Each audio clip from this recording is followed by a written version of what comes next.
Hi everyone, welcome to today's video. This is a B1 level business English lesson. This is the final video in our unit on cultural differences. And so today we're going to be doing a case study about an American logistics company that needs to become familiar with different business practices. So let's take a look at the background. First, logistics company, the definition is a company that is involved in the movement of goods from a supplier to a business or a business to a customer.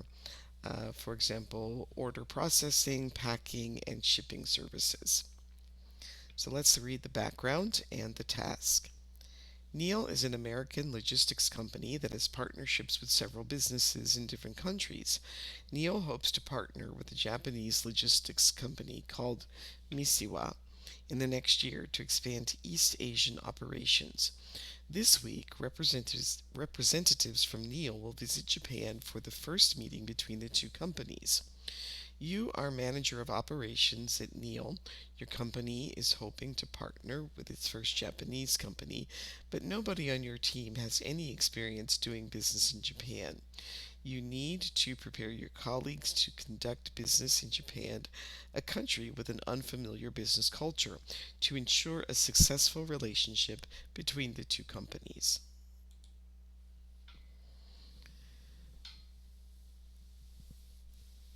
So take a look at the answers or the questions, and if you would like to put some answers, possible answers in the comments, that would be great.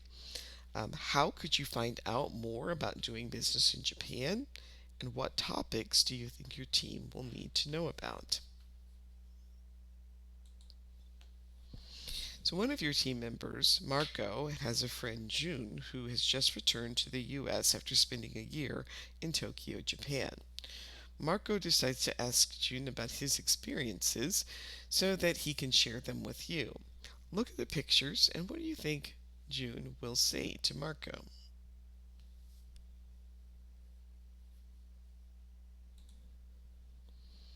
So now we'll listen to Marco's conversation with June. Were your ideas correct? And then you'll answer the questions below. Hey June, you're back. It's been so long. How was your time in Japan? Hey, Marco! It's so nice to see you. I had an amazing experience in Japan, but I'm happy to be back. I want to hear more. What was it like? Well, Tokyo is an amazing city, but because there are so many people, the public transit system gets really crowded, even more crowded than New York City. I got used to walking to work in the morning and home in the evening. Well, walking to work sounds like a good habit to have. Yeah, it was. But after a long day of work, I was often very tired. The Japanese people work more than we work here. The hours were longer than I was used to. It's common for Japanese people to stay at work until their boss leaves, and my boss always left the office after 8 p.m., much later than I wanted to. Wow, that sounds tiring. Yeah, it was, but I think that it made me a stronger and harder worker. And after spending a year in Japan, I have finally learned how to be on time. In Japan, it's important to always be on time. It seems like you had a good experience. To be honest, it was one of the most challenging things I've ever done. There were lots of differences that I had to get used to, but I miss it. The people, the culture, the clean, safe environment, and most of all, the sushi. All right, how is the Tokyo subway different from the New York subway? He said it was more crowded. Why was June often tired? Well, in Japan, it's common to work longer hours and not to leave until your boss leaves, and his boss would sometimes stay as late as 8 p.m. What did June learn in Japan? That it's important. He learned that it's important to always be on time. And what does he miss about Japan? The people, the culture, the clean, safe environment, and the food. All right, so we'll look at some of the, we'll review some of the grammar that you heard in that conversation. First, we can use a comparative adjective to compare two things. So Tokyo is more crowded than New York City. The hours were longer. I worked later than I wanted to work. It made me a stronger and harder worker. And so here we're seeing the different ways to form the comparative, adding er to a one syllable adjective, um, changing the ending when an adjective ends in a y, and if the adjective has two or more syllables, um, using more plus the adjective. To be used to something means that the situation is normal and expected. The hours were longer than I was used to, and to get or become used to something means that a situation is becoming normal. I got used to walking to work in the morning and home in the evening. There were lots of differences that I had to get used to. So June took some notes of other important things that he learned during his time in Japan. June's notes and the way he describes himself. So we're going to read those and then discuss the things that is used to doing and was not used to doing during his time in Japan. Um, so he says, I'm friendly, I enjoy asking questions and people questions about themselves and their families, but the example, I wasn't used to being so private.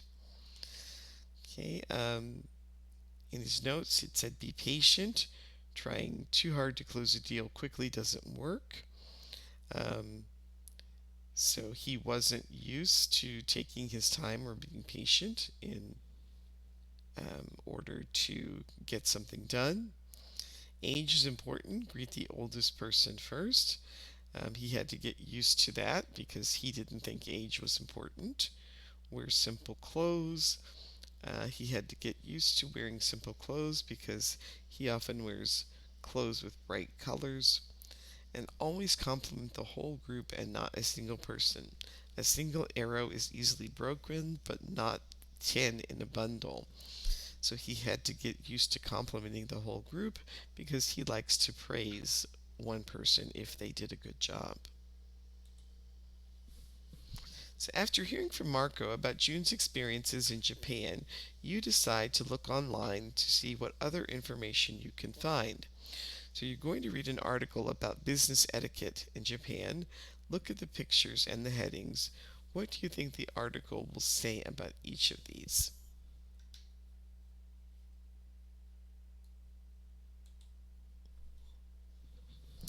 Now read the article and you can determine if your ideas were correct. Japanese business culture and etiquette, age and status. Respect for age and status is very important in Japanese culture in both business and personal life. Business cards. Giving and receiving business cards is very important in Japan. You should hold the card with two hands and bow when exchanging cards. Japanese family names come first and are followed by the given name. Greetings. Japanese bow to people who are senior to them to greet them and show respect. The junior person bows lower than the senior person. Sometimes Japanese people shake hands, but their handshakes are not typically strong.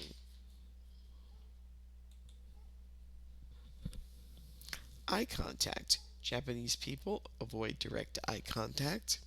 Gift giving. Giving gifts is a big part of the culture in Japan. However, be careful what gift you decide to give. The number 4 is unlucky, and some flowers are only for funeral services. It's common